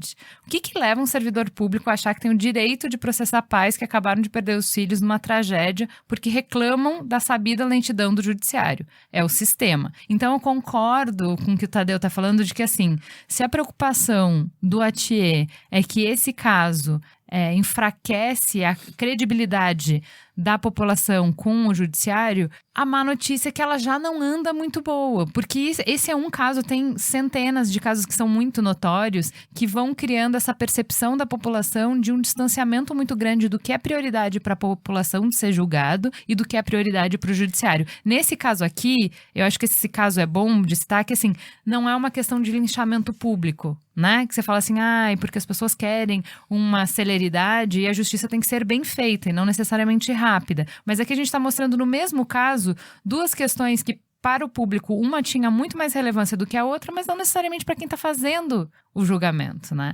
Então, eu concordo com vocês de que esse dos males é o menor. porque a gente realmente já tem um problema anterior a isso. Mas e os próximos passos? O Atier está falando que uma das coisas seria se pedir o afastamento do Moro. O que vocês veem como... O que vai acontecer a partir disso? Além do Estadão pedir, também o Hélio Gaspari pede hoje, né? A OAB também, né? A OAB também. É impossível saber a extensão, o que acontece a partir de agora com o que já tem publicado. E tem mais coisa para vir. Então... tudo aquilo que você contou pra gente fora do ar, né? O problema é que agora eu vou ter que matar vocês todos. Droga! Então, assim, a grande questão é... Muitas pessoas falam pra gente, vocês estão destruindo a Lava Jato. Né? E o Moro falou na primeira manifestação pública dele que não via nada demais nas frases. Não tem o que falar, ele tinha que falar isso mesmo. Não tinha nada demais. Não tem, ele tem que tentar minimizar isso. Exato. É a única saída estratégica em termos de Exatamente. PR, é minimizar a matéria. Exatamente. Porque não dá pra ele falar que não é dele. Exato. Não dá pra ele falar, passamos mesmo do ponto. Exatamente. A única fala possível, Exatamente. falando com um dos melhores PRs do Brasil, é essa. Minimizar. E eu imagino que ele legitimamente não vê nada demais nos diálogos, porque se visse não os teria cometido, né? Sim. Ele não tá vendo nada demais, ele tá olhando aquilo e pensando, não tem nada demais. Ele precisou de media training pra falar Exatamente, isso. se ele achasse que aquilo é um problema, ele não teria feito da maneira como ele fez. Então, assim, sobre estar destruindo a Lava Jato, de novo, isso é lógica elementar. Não atire no mensageiro. Se a Lava Jato for destruída, ou for revista, ou pessoas forem soltas, é única e exclusivamente pela atitude dos seus atores. Quem fez os diálogos, quem cometeu os diálogos que nós publicamos foram os procuradores de Curitiba e o juiz Sérgio Moro. Não fomos nós. Nós não somos a Lava Jato. Nós apenas publicamos o que é de interesse público. E, evidentemente, isso correu o mundo, que mostra que é de interesse público de fato, né? Então, assim, vamos botar no limite do limite e pegar o exemplo máximo que as pessoas gostam de falar. Vamos falar do Lula. Se o Lula for solto por causa disso, ele vai ser solto pelas mesmas pessoas que o prenderam. Isso é lógica elementar. Se essas pessoas não tivessem agido da maneira que agiram, a gente não estaria gravando este belíssimo podcast. Correto? Então assim, é porque esse é o ponto que a gente precisa chegar. Por mais que a gente tenha discutido no início do programa que uma coisa é uma prova ser aceita para a imprensa e outra para a questão processual, existe uma possibilidade de que se considere nulas todos os processos em que o Moro foi envolvido, porque você pode dizer que ele era suspeito. Então, se o castelinho de cartas cair e tudo que o Moro já botou a mão for revogado, é uma grande perda, não? É verdade, eu concordo, é uma grande perda. Mas essa questão aí do ataque à Lava Jato, do questionamento à Lava Jato, a gente observa nesses anos todos, a Lava Jato sempre teve uma noção de que ela estava sob ataque, e aí eles sempre agiram defensivamente. Isso é uma coisa que sempre aconteceu, então vai continuar acontecendo e fica essa questão aí, o Leandro estava falando antes fora do ar, sobre o que aconteceu na Itália. Meu temor é esse, de que aconteça uma revirada política, que aí não só a Lava Jato seja anulada no que couber, como não tenha mais terreno para um combate à corrupção. Resume pra gente o que aconteceu na Mãos Limpas, qual foi o final da Operação Mãos Limpas? Bom, rapidamente, a Mãos Limpas foi tocada em Milão por um procurador B, na época, chamado Antônio Di Pietro, um cara de uma região chamada Molise, super pobre, como se fosse, sei lá, o Agreste brasileiro, assim, um colono clássico, fala tudo errado até hoje, é uma figuraça, um cara grandalhão, gordão, assim. Depois foi pra política até, o Di Pietro. Ele era um procurador B e ele descobre lá um pequeno caso de corrupção num albergue tocado por uma parte da igreja, chamado Trivulzio. E ele vai lá e pega o cara que era o tesoureiro deles lá. Prende uma mala de dinheiro do tesoureiro. Com dinheiro marcado, ele simula, um empresário reclama que está sendo achacado, ele vai lá e fala, não, então vai lá e leva para ele essa grana aqui, ele numera o dinheiro, leva uma mala de couro, essa mala de couro depois foi leiloada, virou um símbolo de corrupção na Itália. E ele leva essa mala de couro pro tesoureiro e na hora os caras dão um flagrante. Pá, prendem o cara. E começa a desenrolar. É muito parecido com a Lava Jato. Começa a desenrolar. A Lava Jato, mesma coisa. Prende um doleiro, X, lá no lugar Y. E descobre que tem um mundo ali atrás. Tem todos os partidos políticos e principalmente o primeiro grande partido envolvido é o PSI, o Partido Socialista Italiano, que era um partido gigantesco na época, que o premier da época era do Partido Socialista Italiano, que era o Bettino Craxi. Então, assim, vai no coração do poder. E começa a desenrolar e pega todo mundo. Pega a Democracia Cristiana, que era o maior partido italiano do pós-guerra, tinha feito 7, 8 vezes premier. Bom, vai pra cima disso, esses partidos se dissolvem. O Di Pietro implode o sistema, muito mais do que no Brasil, na verdade. Porque os partidos desaparecem. É como se o PT desaparecesse, o PMDB desaparecesse, fundassem novos partidos, sabe? Acaba tudo, faz uma terra arrasada. Só que ele começa a sofrer pressões, principalmente do poder, né? E dos poderosos, e começa a ser tolhido e tal. E em algum momento, Di Pietro, como é uma figura misteriosa, até hoje não se sabe o que aconteceu. No momento X, ele vai para um tribunal de júri, ele faz a defesa lá de um processo X lá, ele tira a gravata. Isso ao vivo. É muito engraçado que os julgamentos do Manipulite passavam ao vivo na RAI, como se passasse na Globo, como se fosse uma novela. O país inteiro parado, assistindo aquilo, sabe? E aí ele tira a gravata e pendura a gravata e fala: tô fora, não faço mais parte disso. E sai. Nunca é muito explicado esse motivo. Esse é um dos grandes mistérios italianos, como tantos que tem lá, né? E aí o que acontece? A Manipulite começa a naufragar. E aquilo possibilita o surgimento do populismo berlusconiano. O Berlusconi surge ali, era um grande empresário de televisão e tal, não sei o quê. Surge ali e na esteira do vamos acabar com a política, surge o quê? O antipolítico. O anti-establishment. Eu não sou dos partidos. Eu não faço parte dessa corja. Eu já sou bem sucedido, eu não preciso roubar, eu sou rico. Mesmíssima coisa que a gente tá vendo aqui, sem tirar nem pôr. E se elege o Berlusconi. O que o Tadeu acabou de falar aqui já aconteceu no Brasil. A gente já elegeu antipolítica. O Bolsonaro já se elegeu dessa maneira. Então, assim... A gente tem a proeza de eleger um político de 25 anos achando que é antipolítica. Falando que é antipolítica. Exatamente. Então, assim, a nossa história, ela se repete como uma cópia farsesca da Mãos Limpas até agora, né? Então, o que pode acontecer daqui pra frente, a gente não sabe. Depende... Mas como acabou lá? Acabou lá com a eleição do Berlusconi. O Berlusconi fica 15 anos no poder, ajuda a destruir o resto que falta da Itália.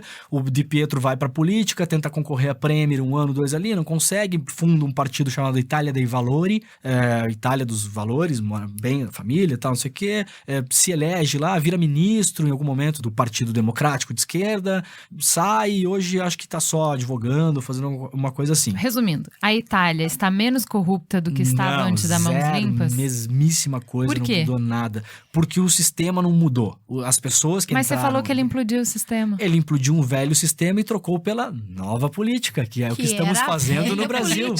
Que é o que estamos fazendo no Brasil. E assim, é uma coisa cultural, como no Brasil. Vocês acabaram de falar, a Itália é muito parecida com a gente. Eles escolhem os salvadores da pátria. O Berlusconi foi isso. De novo, pela 1000ª vez. Foi reeleito Premier 400 vezes, mesmo depois de escândalos sexuais, etc e tal. Voltou para a arena política agora, de novo nas eleições, né? O partido dele segue grande, segue forte lá. Então, o que eu acho, assim, a partir de agora é imprevisível. A gente não sabe o que vai acontecer. Mas mais da metade do caminho do desastre da Mãos Limpas não por culpa da Mãos Limpas, mas pela circunstância, pelo ecossistema todo, né? Pela colônia de fungos que é este país e que é a Itália também, acabou voltando tudo para trás. Então, assim, a gente já deu todos os passos. Já é evidente o que vai acontecer. A gente não sabe o que vai acontecer daqui pra frente. Pra fechar, eu quero só, como o Tadeu pontuou muito bem. Por exemplo, o Deltan Dallagnol, na defesa essa semana em relação às nossas matérias, fala que a Lava Jato é isenta e é comprovado porque 9 juízes de instâncias superiores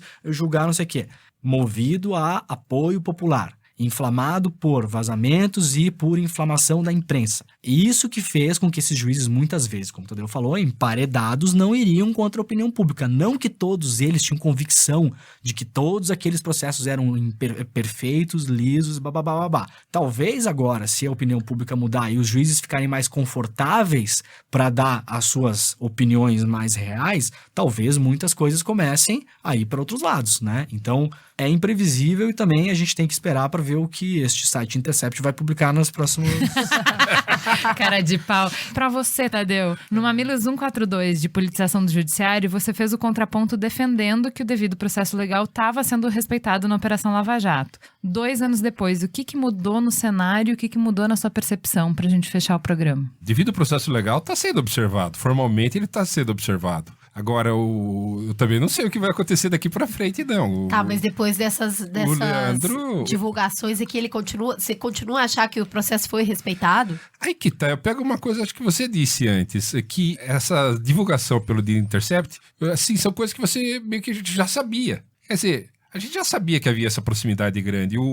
A série, o mecanismo já colocava lá o juiz conversando com os policiais, conversando com o MP, e ninguém falou nada. Porque isso que era aceito, era sabido. Agora, essas divulgações, essas conversas mostram que sim, havia conversas, havia orientação, indicação.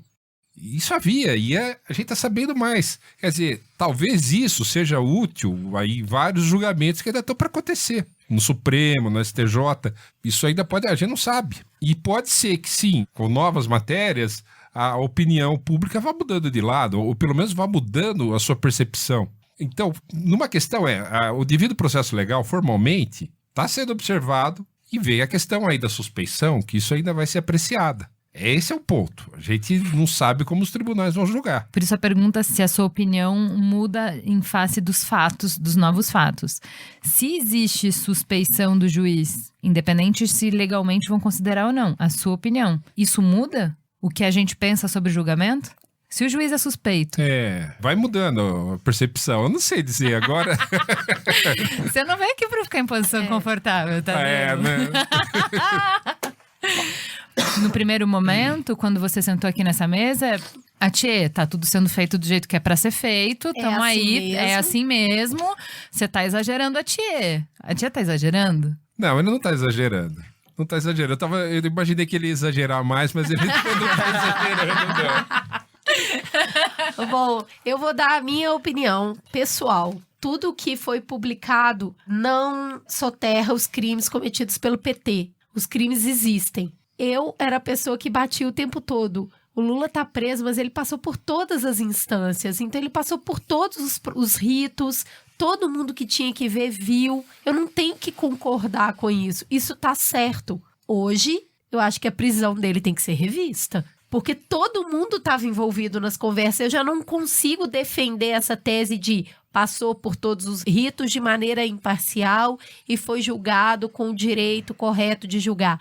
Não acho que ele não tenha cometido crime, mas acredito que ele não tenha tido o julgamento justo que deva ser dado para todo mundo. Olha, a minha opinião é, assim, não tem rigorosamente nada de novo. Pra mim, assim, sabe? Eu entendo que tem um interesse público que é de provar, mas isso não move o meu ponteiro, que já se sabia. É o que o Tadeu falou, já se sabia que existia a suspeição desse juiz. O Moro nunca se colocou como isento. Ele sempre se colocou como o cara que ia limpar a política, que necessariamente ia prender o grande bandidão Lula que roubou meu coração, entendeu? Então, assim, pra mim já tava claro que o Lula era perseguido no sentido de o objetivo da pessoa que deveria julgar é colocar ele na cadeia, tirar ele da disputa presidencial, isso já estava posto. Então, pra mim, isso não muda. É um fato que existia uma perseguição e tal. O que eu acho que muda é assim, agora se tem um argumento constitucional para que se revise isso, não porque eu quero.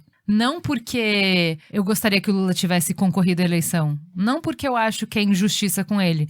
Mas porque se eu quebrar o sistema, não tem mais regra pra gente brincar. Não dá. Exatamente. Tem se falado muito essa semana como uma estratégia de defesa e narrativa, e a Força-Tarefa da Lava Jato é muito boa nisso, né? Então a gente também tá, obviamente, atento para virar a história de nos colocar numa posição de defesa, nos aproximar de um crime de hacking, tá? Existe uma tentativa deliberada de fazer isso, a gente não vai deixar isso acontecer, isso é ridículo, eles não vão conseguir, tá fora de cogitação aproximar a gente de cometer qualquer tipo de crime, e toda vez que o Deltan Dallagnol falar publicamente, eu vou rebater publicamente, porque eles não podem fazer isso com a gente. Dito isso, existe essa discussão, né? E aí a defesa, principalmente do Sérgio Moro, é muito mais preocupado com o vazamento, com o hacking, do que com o conteúdo. O conteúdo ele acaba não comentando. Então eu quero encerrar com uma frase que tem muito a ver com isso, né? Abre aspas. O problema ali não era a captação do diálogo e a divulgação do diálogo. O problema era o diálogo em si. Frase de Sérgio Moro quando liberou os áudios de Lula e Dilma. Então, Então, essa frase é excelente porque estamos num momento que é exatamente o mesmo. Mas agora ele não está preocupado com o conteúdo, mas está preocupado com o vazamento. E vamos então pro farol aceso, galera. Farol aceso. Tadeu, o que você indica? Eu indico a série do Netflix Designated Survivor, tá? Na 3ª temporada, começou agora, e é o presidente bonzinho, um presidente americano que sobreviveu, teve uma explosão lá no Capitólio, ele foi o único sobrevivente e ele assumiu a presidência dos Estados Unidos. E aí ele vai tocando a gestão, e ele é um homem cheio de boas intenções, correto, e é muito interessante ver isso. Parece a eleição de 2018, né? Implodiu e só sobrou um. Eu assisti a primeira temporada e a minha vontade era dar na cara do presidente. Somente isso que eu quero dizer. Poxa, o homem era bem intencionado, Cris, tá ficando ruim nesse contexto. E você, Demore, o que você indica? Cara, eu tenho tido pouco tempo pra me divertir, então eu vou sugerir uma série nesse contexto que eu acho que faz muito sentido, que é uma série super antiga, que eu acho que a maioria das pessoas não viu, mas quem é rato de série vai saber, e é série cult total, assim, que se chama The Wire. Essa série mostra muito bem como as coisas funcionam de fato, assim, sem essa dualidade boba, sem essa visão de mundo 2D, esquerda-direita, o PT não sei o quê, não tem nada a ver com isso. Mostra lá embaixo, assim, como que os operadores políticos e o sistema funciona. É incrível, imperdível, baixem, porque é sensacional. E você, Cris? Eu vou ficar no tema. Eu fiquei extremamente tocada por uma matéria que eu li a partir de todas essas conversas. Então, primeiro eu vou indicar que leiam as matérias do Intercept, todas as partes, um material bem escrito para ter a profundidade que precisa o assunto. Mas a jornalista Madalena Laxco, ela escreveu uma matéria chamada Vaza Jato e a República das Excelências na Gazeta. E eu vou colocar o link aqui na pauta, porque ela leva a conversa para o lugar exatamente onde a gente precisa. Se você leu as matérias do Intercept, se você ouviu esse podcast e falou, e eu com isso, mas eles fizeram o que tinha que fazer para chegar no resultado que o Brasil precisava, leia essa matéria. Ela traz outros casos além desse da Boate Kiss. A gente vive um autoritarismo muito forte no judiciário, onde a punição máxima é muito pouco perto do que é possível fazer destruindo vida de pessoas e julgamentos ao léu. A gente tem um programa de 2015 chamado Complexo de Deus, onde a gente fala brevemente sobre uma passagem desse tipo de problema. Lê a matéria, ela é curtinha, mas ela traz uma reflexão muito importante sobre por que a gente não pode apoiar essa quebra de ritos. Por quê? Por que a gente não pode apoiar? Tem casos muito importantes que já aconteceram, que são emblemáticos, que vão te mostrar que a defesa não é só quando é contra o Lula, mas tem várias outras coisas em pauta aí. E você, Juliana Valauer? Eu tô no último episódio da série Good Omens. É uma série da Amazon Prime, baseada nos livros do Neil Gaiman. Muito, muito boa a série. Se você é evangélico, talvez tenha um alerta de gatilho aí, porque na época, depois que eu já tinha saído da igreja, me irritava muito ver produções culturais que partiam da Bíblia, mas tiravam o contexto sagrado da Bíblia, então eram irônicas e tal. Então, se você tem dificuldade com isso, não veja essa série.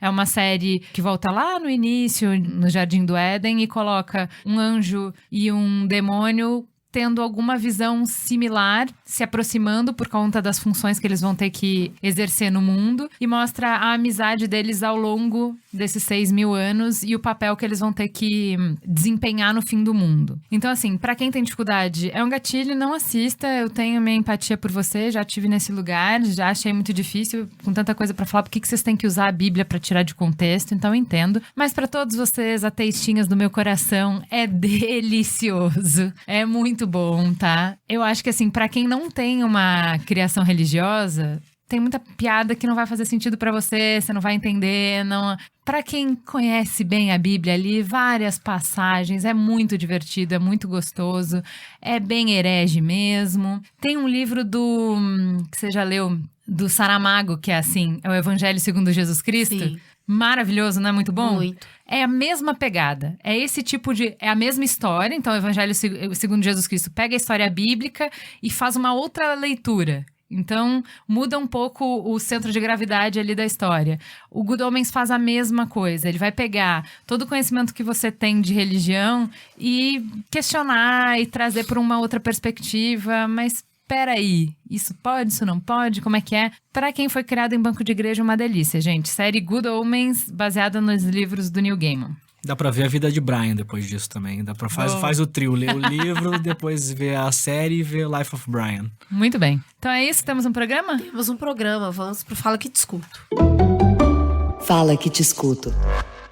E tem beijo para, Juliana? Eu tenho um beijo pra Sofia e pra Roberta, que vieram aqui participar de uma reunião e são super fãs, fofinha. E um beijo pra Mari, da Chocomelier, que nos mandou chocolates maravilhosos. A gente ama mamileiros que mandam chocolate. Beijo, Mari. Queria aproveitar também para mandar um beijo muito especial pra Ana, da GNT, pro André Ramos, amigo da minha amiga Raquel Casmala, pro Jefferson, que nos encontrou no shopping, né, Juliana? Ai, e pra fofo. Amanda, amiga dele. E um beijo enorme pra Marina Santelena, que ontem gravou os 2 últimos episódios do podcast Beleza Pra Quem. Foi uma delícia ter feito essa primeira temporada com a Marina, que é muito aplicada, vem sempre bela e preparada pra fazer as gravações. Que apresentadora, uma apresentadora dessas, bicho. Então, se você ainda não ouviu Beleza Pra Quem, escuta lá que tá delicioso, a Marina brilhando muito. Obrigada pela parceria, Marina. E no Fala Que Eu Discuto, você pode conversar com a gente no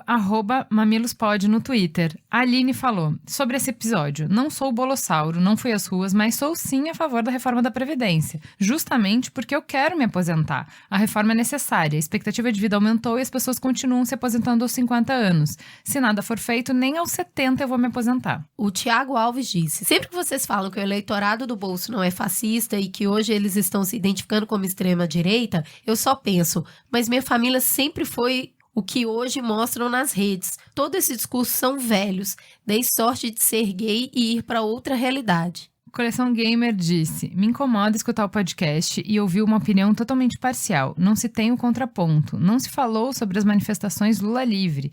Digo de a favor da educação, da quase agressão de jornalista da Jovem Pan, etc. Difícil querer construir pontes dentro de uma ilha. No Instagram, você pode nos seguir no @mamilospod e o Augusto Aguiar disse: sempre termino os episódios frustrados por não ter com quem conversar a respeito do que foi discutido. Na verdade, me pego levantando a mão durante as conversas para poder expor a minha opinião. Então pergunto, qual a melhor mídia para discutir isso? Aqui nos comentários, Twitter, algum fórum na internet? Vocês esquerdaram demais nesse 200. A sugestão é Piramida. Manda um Mamilos para aquele seu amigo que você gosta muito e aí faz uma coisa muito revolucionária. Marca um café, senta e conversa pessoalmente. Isso pode ser muito revolucionário. É muito legal, a gente ama quando as pessoas falam: todo mundo marca de ouvir o podcast de manhã e aí a gente almoça junto a galera da empresa e a gente vai discutindo Mamilos. O melhor jeito de se ouvir o Mamilos é em grupo. E a Patrícia Canarim respondeu: adorei ouvir que o WhatsApp é usado como ferramenta de comunicação pela família da Cris. Eu acredito que o WhatsApp é para isso mesmo que usa. Ferramenta de comunicação rápida, super útil, aliás, e não como rede social.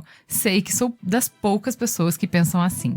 Esse Mamilos é produzido por Juliana Valauer e Beatriz Fiorotto, a pesquisa de Jaque Costa e grande elenco, a edição da Maremoto com o nosso delicioso Caio Corraine, a capa é do Johnny Brito, a publicação do Pedro Estraza e a apresentação dessa que vos fala e Juliana Valauer. Temos um programa? Temos um programa. Fica a gostosa sensação de mais uma polêmica no ar.